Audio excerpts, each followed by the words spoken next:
Welcome everybody to Extreme Off-Road Silly Bills, and today we're dealing with the 1992 Lancia Delta HF Integrale Evo. Now this has 710 horsepower, 467 pounds-feet of torque from a 4-litre twin-turbocharged V8 engine. The car itself now weighs 2,450 pounds, has all-wheel drive, off-road tyres and off-road suspension, and it can now do 0 to 60 in 3.286 seconds. 0 to 106.668 seconds and going to a top speed of 202 miles an hour. So fairly quick in terms of straight line speed and acceleration, and obviously this is based on a rally car from the time, but still you're up against stiff competition with this car, as two other Lancias are currently situated in the top 10. Delta S4 in 7th place and the 037 Stradale in 5th. So yeah, this has got a lot to live up to, but as you can see the stats are on the whole fairly good, especially the off-road capability, braking, launch, acceleration and top speed.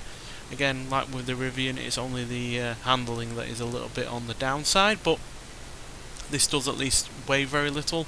It's got good short wheelbase, it's very nimble, and the all-wheel drive came with the car standard, so yeah, it shouldn't be struggling with that in terms of understeer. So on the whole, I am pretty confident this will be a reasonably quick car, but whether or not it'll join its fellow Lancias in the top 10, we'll have to see. Hopefully it will though, because this is on the whole, a fantastic car. So yeah, let's see what it can do.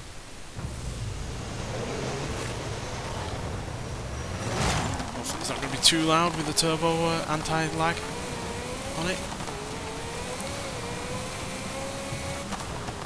The V8 we've got is a screamer regardless.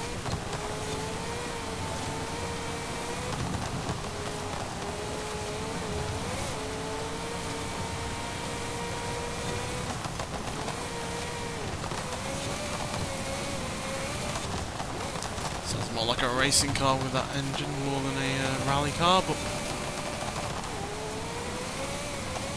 so getting us around this course pretty sharpish.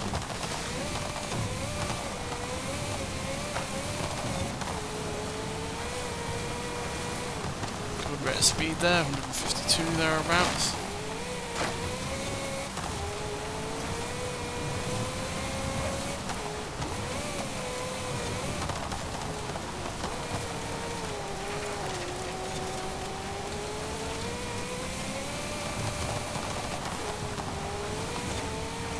And yeah, the all-wheel drive is not playing havoc with the handling.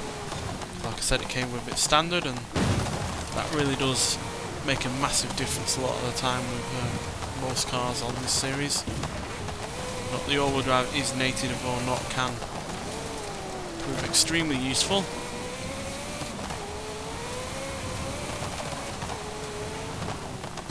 Especially in a car that now has more than 3 times the power it had originally, while from an engine that has twice the cylinders.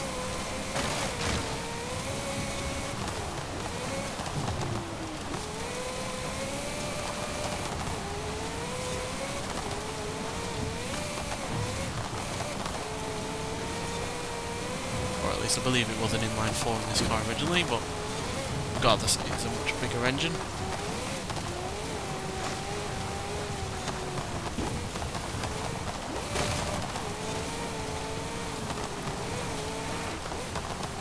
It's not overwhelming the all-wheel drive whatsoever.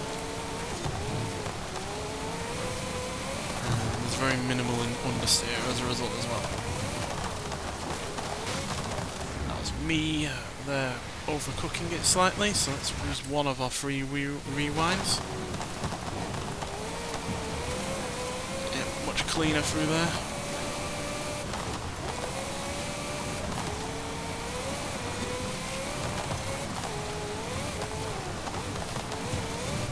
Quite getting up to 140 there, we were struggling to put the power down with a little bit of lack of traction, well, a combination of lack of traction and going over some bumps.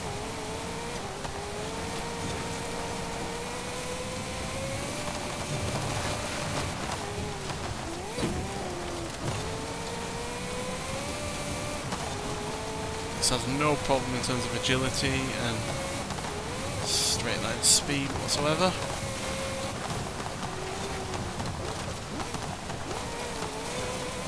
Brakes are pretty good as well, which is not as big a concern with this as it would have been with a heavier car, but still pretty good.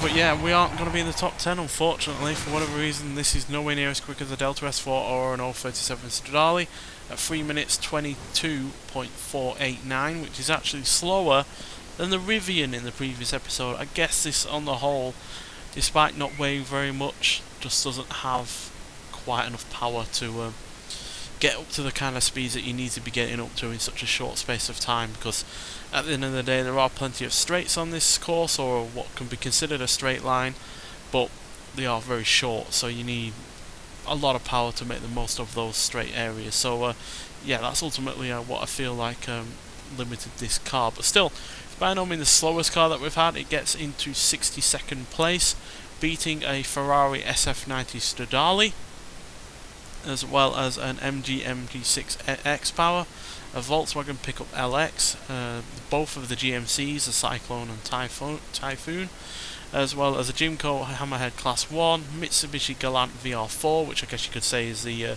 comparative car to this, as that is also a four-door, car from the from 1992 that had all-wheel drive originally, had a rally car equivalent. So yeah, comparative to that, which, yeah, as you can see, we are quicker than by nearly a second, as well as quicker than other off-road vehicles like the Toyota Hilux AT38, the Aston Martin DBX, the Toyota 4Runner TRD Pro, a Honda Trophy Truck, and the likes of a GMC Jimmy and a Subaru Brat GL. So yeah, overall a solid time, but way down over the other two Lancias that we've had into the top 10.